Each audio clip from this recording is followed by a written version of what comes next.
नमस्कार दोस्तों, स्वागत है आपका नंदुजाट सीके चैनल पर। और आज का जो हमारा वीडियो है वो है 10 रुपए के बोट वाले नोट के बारे में। बहुत सारे लोगों ने मुझे कुछ नोट की फोटो सेंड की है और वो लोग जानना चाहते हैं कि उस नोट की वैल्यू आज के टाइम पर क्या चल रही है। तो मैं आपका जो एक क्वेश्चन है इसको मैं एकदम क्लियर करने वाला हूँ और थोड़ा सा डिटेल में समझाने की कोशिश करूंगा कि आखिर ये नोट आज के टाइम पर कितनी वैल्यू में सेल किए जा सकते हैं। अगर आपके पास में ऐसे नोट रखे हुए हैं तो आप उनको कैसे सेल कर सकते हैं और कितनी वैल्यू मिल सकती है। तो आज मैं सबसे पहले यही क्लियर करना चाहूंगा कि आखिर बिकता क्या है और क्या नहीं बिकता है। कॉमन चीजें होती है वो नहीं बिकती है। एक ही जो मैंने कई बार आपको समझाने की कोशिश की, एक ही थीम पे कुछ अलग अलग चीजें जारी की जा सकती है और उसमें से एक होता है वो रेयर होता है और एक होता है वो कॉमन होता है।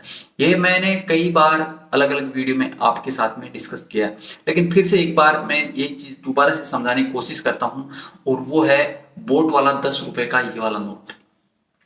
ये नोट 1962 से लेकर 1967 तक जारी किए गए थे। 10 रुपए के इन नोट को तीन अलग अलग गवर्नर के सिग्नेचर के साथ में जारी किए गए थे, जिसमें से पहला था बेंगल रामा राव और दूसरा था पीसी भट्टाचार्य और तीसरा था आईजी पटेल।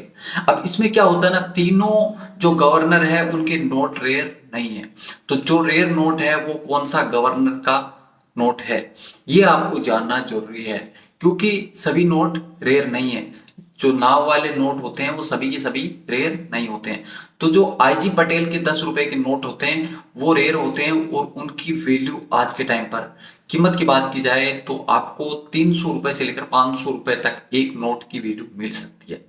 आईजी पटेल के नोट, मात्र आईजी पटेल के नोट ही रेयर हैं।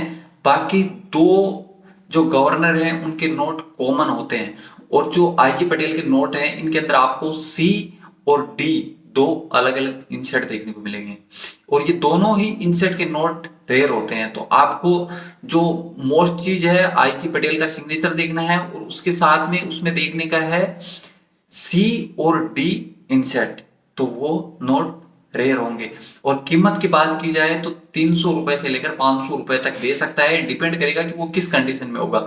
सिंगल नोट सेल होना थोड़ा सा डिफिकल्ट होता है, लेकिन अगर आपके पास में पूरा बंडल होता है आईजी पटेल के इन नोटों का, ब्लैक वाले नोट जो नाव वाले नोट हैं उनका पूरा बंडल होता है, तो इस एक बंडल की कीमत आपको 3,000 से लेकर 5,500 रुपए तक मिल सकती है। 5,000 से लेकर 5,500 तक। ये डिपेंड करेगा वो किस कंडीशन में होगा, उसके हिसाब से उसकी वैल्यू तय की जाएगी और उसके साथ में जो बायर होता है उस पर भी डिपेंड करता है वो आपका नोट खरीदने में कितना इंटरेस्टेड है। जैसे मैंने आपको बताया 10 रुपए के सभी नोट रेयर नहीं होते, ऐसे 1 रुपए के नोट भी सभी के सभी रेयर नहीं होते। इसमें भी कुछ नोट होते हैं, कुछ इंसर्ट होती है और कुछ गवर्नर्स होते हैं उनके नोट ही रेयर हैं। तो 1 रुपए के अगर आपके पास में नोट का बंडल पड़ा हुआ है तो मैं आपको बता देता हूं इसमें से कौन कौन से वो बंडल हैं जो अपने आप में काफी रेयर नोट माने जाते हैं। तो इसमें आज ये जो 1990 में जारी किया गया 1 रुपए का, अगर आपके पास में विमल जालान के सिग्नेचर का नोट होता है 1 रुपए का, बी इंसर्ट का नोट अगर आपके पास में है तो इस एक नोट के बदले में आपको 300 रुपए तक मिल सकते हैं। उसकी कंडीशन पर डिपेंड करेगा वो किस कंडीशन में होता है। और अगर आपके पास में पूरा का पूरा बंडल होता है 1 रुपए का विमल जालान का बी इंसर्ट का, तो आपको एक पूरे बंडल की कीमत 3,000 से लेकर 3,500 रुपए तक मिल सकती है। ये भी डिपेंड करेगा कि वो किस कंडीशन में होगा। अगर अच्छी कंडीशन में होगा तो उसकी वैल्यू उससे भी ज्यादा मिल सकती है 1 रुपए के। और इसके बाद में मैं नेक्स्ट जो क्वेश्चन है वो सोल्व करना चाहूंगा 2 रुपए के नोट को लेकर। 2 रुपए के नोट भी रेयर की कैटेगरी में आते हैं, लेकिन सभी के सभी नोट रेयर नहीं है। 2 रुपए के इन नोट को अलग अलग ईयर में जारी किया जाता है। सबसे पहले 2 रुपए के इस नोट को जारी किया गया था 1957 में। तब इस नोट का कलर था रेड, लाल कलर के ऐसे नोट आपको देखने को मिले होंगे। 2 रुपए का ये वाला नोट HVR के सिग्नेचर में देखने को मिलते हैं और ऐसा एक नोट आपको 500 रुपए तक की वैल्यू दे सकता है, लेकिन वो डिपेंड करेगा कि वो किस कंडीशन में होगा। उसकी कंडीशन सबसे ज्यादा मायने रखेगी।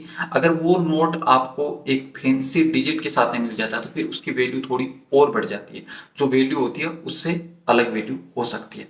और ऐसा ही एक नोट दूसरा 1962 में भी देखने को मिलता है 2 रुपए का, जिसका कलर ग्रीन देखने को मिलता है। जो पहले वाला नोट था उसका कलर रेड था और ऐसा ही दूसरा सेम नोट है और इसका कलर यहाँ पे ग्रीन हो जाता है। इस नोट की कीमत भी आपको यूएनसी कंडीशन में 500 रुपए तक मिल सकती है। ये डिपेंड करेगा कि उसका जो कंडीशन होगा वो किस टाइप का होगा। जिस कंडीशन में होगा उसके हिसाब से उसकी वैल्यू होगी, और साथ में जो खरीदने वाला होता है उस पर भी थोड़ा सा डिपेंड करता है। लेकिन ऐसा एक पूरा बंडल होता है आपके पास में तो 5,000 से लेकर 7,000 तक की वैल्यू दे सकता है। ये भी डिपेंड करेगा कि आपके नोट किस कंडीशन में है और किस सीरीज के नोट है, मतलब किस सीरियल में नोट है आपके पास। तो गाइज आपको समझ में आ गया होगा कि इसमें से कौन कौन से वो रेयर नोट हैं जो आप लोग बेच सकते हैं। पुराने वाले सभी नोट रेयर नहीं होते हैं, इसमें से कुछ मतलब सिग्नेचर होते हैं जो गवर्नर के सिग्नेचर होते हैं, कुछ इंसर्ट होती है। ये सब का कॉम्बिनेशन ही एक नोट को रेयर बनाता है। तो अगर आपके पास इनमें से कौन कौन से बंडल पड़े हुए हैं आप मुझे नीचे कमेंट करके जरूर बताना। और अगर आप सेल करना चाहते हैं, आपके पास कोई बंडल है और आप सेल करना चाहते हैं, तो सबसे पहले जो मैंने आपको सिग्नेचर बताए और जो इंसर्ट बताए उनको अच्छे से वेरीफाई जरूर कर ले। आज के इस वीडियो को मैं यहीं पे खत्म करूंगा। मिलेंगे हम लोग नेक्स्ट वीडियो में। जय हिंद, जय भारत।